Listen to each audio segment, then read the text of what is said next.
From the live desk, Kelly, we know the autopsies for those 4 students set to happen today in Spokane County. And a heartbreaking detail here. The coroner told our sister station in Spokane she has never seen 4 students killed in this magnitude since she began her role as coroner 16 years ago. This is the University of Idaho athletics page, and right on the front of it here, there's this message announcing admission to tonight's men's basketball game, and tomorrow's volleyball game will be free and open to all for those looking for some type of outlet after what happened off campus over the weekend. The university says a moment of silence to honor those 4 victims will take place before the national anthems in both of those games. Well, both suspects will remain in custody for now. A court is still deciding whether or not that 14-year-old suspect will be charged as an adult, but the 15-year-old suspect entered a plea of not guilty through his attorney this afternoon.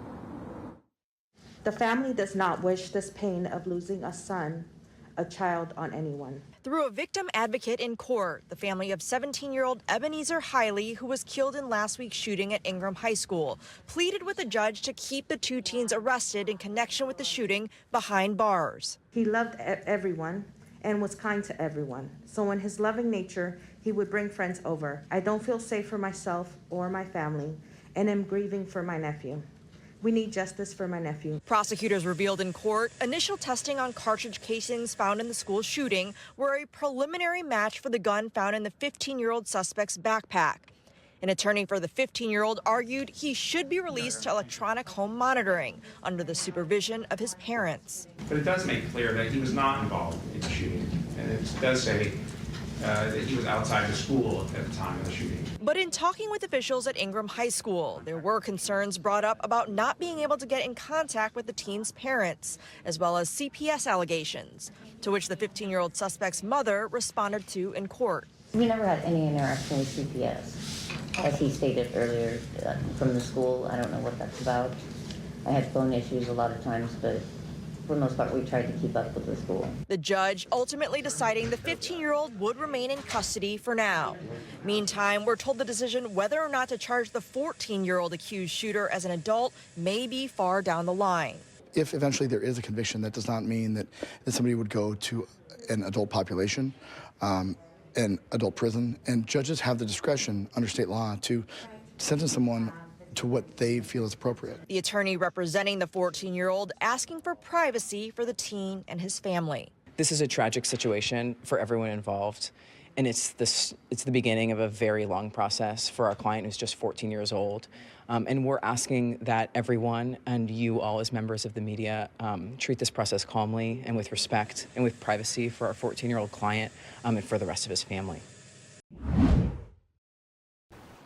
Deb, right now there are young kids and babies fighting RSV in hospitals. Just today, Legacy Health told us Randall Children's Hospital is at 100% capacity for pediatric patients.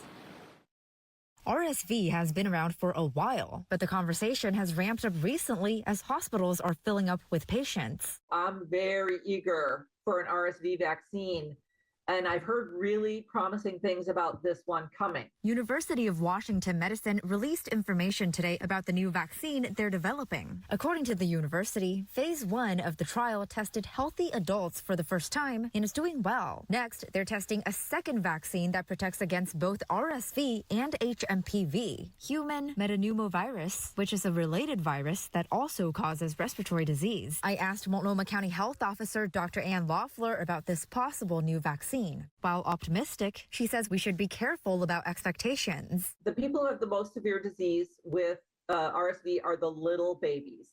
And little babies' immune systems are tricky. They are not robust. And so when you think about the vaccines that we use, you know, most of the vaccines we have to give at 2 months, 4 months, 6 months before we have really good protection. UW says they're expecting results from the bivalent vaccine phase 1 trial in mid-2023. Their plan is to enroll up to 120 older adults. And if those results show a positive outcome, they will go on to a phase 2 trial. In the meantime, Dr. Loeffler says keeping up with other vaccines can help. Right now, what's happening with our hospitalizations in children is the hospitals are full with RSV.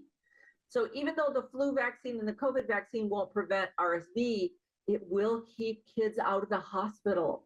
and it will keep people from needing other medical resources, and that'll save those hospital spots and those ER visits.